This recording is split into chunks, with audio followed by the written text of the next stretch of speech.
कहाणीअ जी शुरुआत आदम ऐं हवा सां थिए थी, जिन ख़ुदा जे आवाज़ बदिरां शैतान जे आवाज़ खे ॿुधो। हुननि नाफ़रमानी कई ऐं ख़ुदा ऐं इंसान जे विच में मौजूदु हिकु मुकमल तालुक़ टुटी पियो।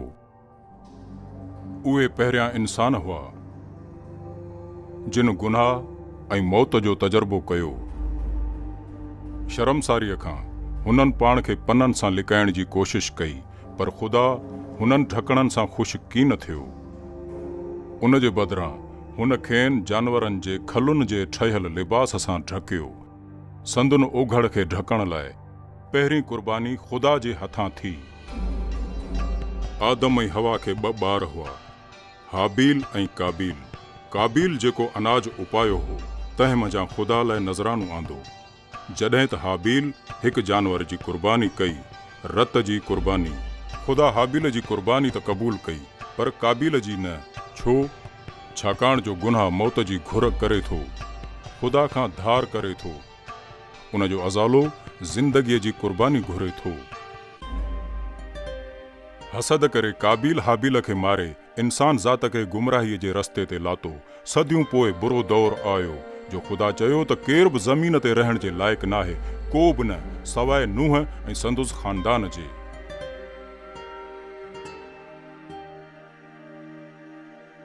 ख़ुदा नूह खे ही ॿेड़ो तैयार करण ऐं इन पैगाम जे प्रचार करण लाइ चयो। गुनाह जी सज़ा अचण वारी आहे। बचण ऐं ख़ुदा जी बाझ हासिल करण जो हिकु ई रस्तो आहे, इहो ॿेड़ो।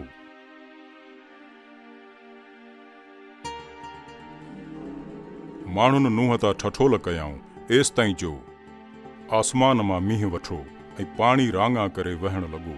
जॾहिं त माण्हू तैयार न हुआ, ॿोॾ हर इंसान ऐं जानवर खे मारे नास कयो ऐं गुनाह करे दुनिया तबाह थी वई।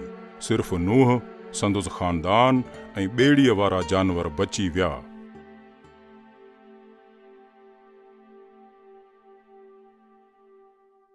पोइ इब्राहिम ईमान वारनि जो पीउ आयो। ख़ुदा खेसि हुकुम कयो त पंहिंजे पुट खे वठी वञी कुर्बान कर।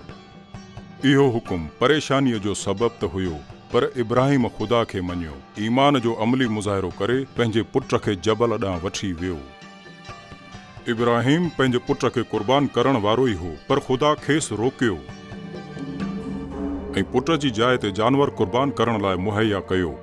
जानवर संदुसि पुट खे आज़ादी ॾियारी ऐं उन जी जॻहि वालारी, खून जे बदिले खून ऐं हयातीअ जे बदिले हयाती। 400 सालनि खां पोइ ख़ुदा मूसा खे मोकिलियो त बनी इसराईल खे मिस्र मां कढण जो रस्तो ॾेखारे। मिस्र जे बादशाह फिरौन खे इहो पसंदि न आयो, तंहिं करे ख़ुदा मथुसि 10 अज़ाब नाज़िल कया। आख़िरी अज़ाब में ख़ुदा मौत जे फ़रिश्ते खे उमाणियो त जीअं हर हिकु घर जे पहिरे ते पुट खे मारे छॾे। पर माण्हुनि खे हुकुम मिलियो त हू घेटे खे कुर्बान कनि ऐं उन जे रत खे पंहिंजे दरवाज़नि जे सरदरनि ते लॻाइनि। उन रत खे ॾिसण सां फ़रिश्ते खे मालूम थियो त उन घर जे ॿारनि खे कुर्बानीअ जे वसीले हिफ़ाज़त बख़्शी वई आहे। यहूदी तोड़े मिस्री जेके बि ख़ुदा जे फरमान जी इताअत कंदा, तिन जे ॿारनि जी जान बख़्शी वेंदी, ऐं जेके इएं न कंदा त उन राति ईअं थियो जंहिंजी अॻकथी मूसा कई हुई। मिस्र जे उन्हनि घरनि में कुराम मतल हो जेके कुर्बानीअ जे इनकार करे ख़ुदा जे रहम खां महरूम थिया। उन बैदि मूसा क़ौम खे तौरेत ॾिनी, जंहिं में गुनाहनि जे कफ़ारे लाइ तरीक़ो बयानु थियल हो। गुनाहगार कुर्बान करण लाइ जानवर आणींदा हुआ। हथ रखण सां संदुन गुनाह ऐं शर्मसारी निशान तौरु उन जानवर ते मुंतक़िल थी वेंदा हुआ। पोइ जानवर खे ज़िबह करे उन जे रत खे वहायो वेंदो हो ऐं हुन जे गुनाह जो कफ़ारो अदा थी वेंदो हो। बादशाह दाऊद ऐं नबी तौरेत जी पैरवी कंदा हुआ, पर खेनि तइजुब हो त जानवरनि जो रत गुनाहनि जो कफ़ारो करे थो सघे, या छा इहे निशानियूं आहिनि जेके ईंदड़ वक़्त जी निशानदेही थियूं कनि। दाऊद अचण वारे बादशाह ऐं मसीह जी अॻकथी कई, जेको दाऊद जे नसुल मां हूंदो ऐं इख़्तियार जो धणी थींदो, पर पोइ बि हिकु नरम दिल ऐं आजिज़ीअ वारो इंसान हूंदो। हू बेगुनाह, कामिल, बेदाग़ ऐं मैसूम हूंदो। हू तकलीफ़ूं भोगण ईंदो, ऐं मौत माणे हिकु लाइक़ु क़ुर्बानी थींदो। हू सभिनी खां अज़ीम क़ुर्बानी हूंदो।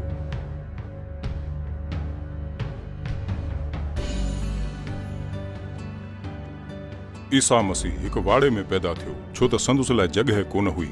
बिल्कुलु बेदाग हिकु कुंवारीअ मां पैदा थियो, जा बादशाह दाऊद जे शाहाणे नसुल मां हिकु ग़रीब औरत हुई। ग़रीब रेढार ऐं परदेसी नजूमी आया ऐं उन ॿार खे सजदो कयाऊं ऐं शायदि ॾिनाऊंसि त ही वाक़ई अचण वारो मसीही आहे, जंहिंजो वाइदो पाक किताब में हो। ईसा मसीह प्यार, सच्चाई ऐं अमन जी प्रचार कई। ग़रीब वाढो त हो, पर निहायत फ़लसफ़ाने ज़हन जो मालिक बि हो। हुन जे अचण सां मज़हबी मुनाफ़िकनि खे तकलीफ़ पहुती, मगर गुनाहगार, ग़रीब, मिस्कीन ऐं पेशेमान माण्हू साणुसि प्यार कंदा हुआ।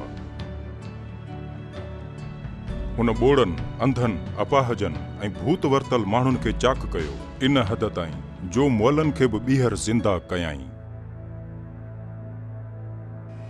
हिकु बेघर शख़्स, हिकु भटकंदड़ उस्ताद, हिकु इनकलाबी माण्हू जंहिं ख़ुदा जे आशिकनि खे भरपूर ज़िंदगी गुज़ारण जी आछ कई। ईसा मसीह ख़ुदा खे पंहिंजो पीउ करे छॾियो ऐं वाज़े कयाईं त क़ादिर मुतलक़ असांखे पीउ वांगुरु प्यार करे थो। ख़ुदा इंसान सां पंहिंजे ॿारनि वारो तइल्लुक़ रखण ते चाहियो, पर हिकु मसइलो हो, हू अञा ताईं गुनाहनि में घेरियल हुआ ऐं ख़ुदा बिल्कुलु पाक आहे। गुनाह जी शुरूआत आदम खां थी, तंहिं इंसान खे ख़ुदा खां धार करे छॾियो ऐं मसीह इहो ॼातो इन तालुक़ जी बहालीअ लाइ छा करणो आहे। यहया ईसा जे बारे में अॻकथी कंदे फरमायो त ही ख़ुदा जो घेटड़ो आहे जेको दुनिया जा गुनाह खणी थो वञे। ईसा उहो मसीह हो जेको वाहिद अज़ीम क़ुर्बानीअ लाइ मुंतख़िब कयो वियो हो, कॾहिं बि गुनाह न कंदड़। हू पाक, निज, कामिल, बेदाग ऐं गुनाह जे कफ़ारे अदा करण जो अहल हो। मुजरिमनि जे एवज़ हिकु मैसूम, गुनाहगारनि जे बदिले में पाक। हुन इहो पंहिंजे पीउ लाइ कयो, इंसान ज़ात जे गुनाहनि जी क़ीमत चुकाइण, गुनाहनि जी ग़ुलामीअ खां आज़ादी ॾियण ऐं उन्हनि खे उहो वापसि ॾियण जेको आदम विञाए चुको हो, ख़ुदा सां हिकु कामिल नातो।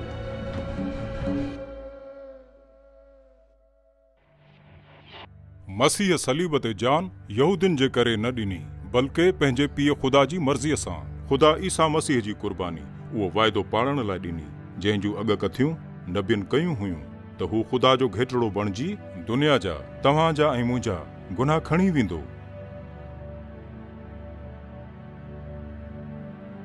पर हुन उते बस न कई। 3 ॾींहंनि बैदि ख़ुदा ईमान रखंदड़नि सां वाइदो कंदे ईसा खे जीअरो कयो त अहिड़े तरीक़े सां हुननि खे बि अबदी ज़िंदगीअ लाइ ॿीहर उथारियो वेंदो। ईसा पंहिंजे पोइलॻनि सां वाइदो कयो त हू ॿीहर वापसि ईंदो, पर हिन दफ़े हिकु जज ऐं बादशाह जी हैसियत में। मसीह इंसान ज़ात लाइ ख़ुदा जो तोहफ़ो आहे त हू पंहिंजे गुनाहनि में मरण करे ख़ुदा खां जुदा न थींदा, पर ईसा जी क़ुर्बानीअ जे एवज़ हिननि जो ख़ुदा सां कामिल नातो बहाल थींदो। पर इहो तोहफ़ो तॾहिं तव्हां जो थींदो जॾहिं तव्हां उन खे क़बूल कंदा।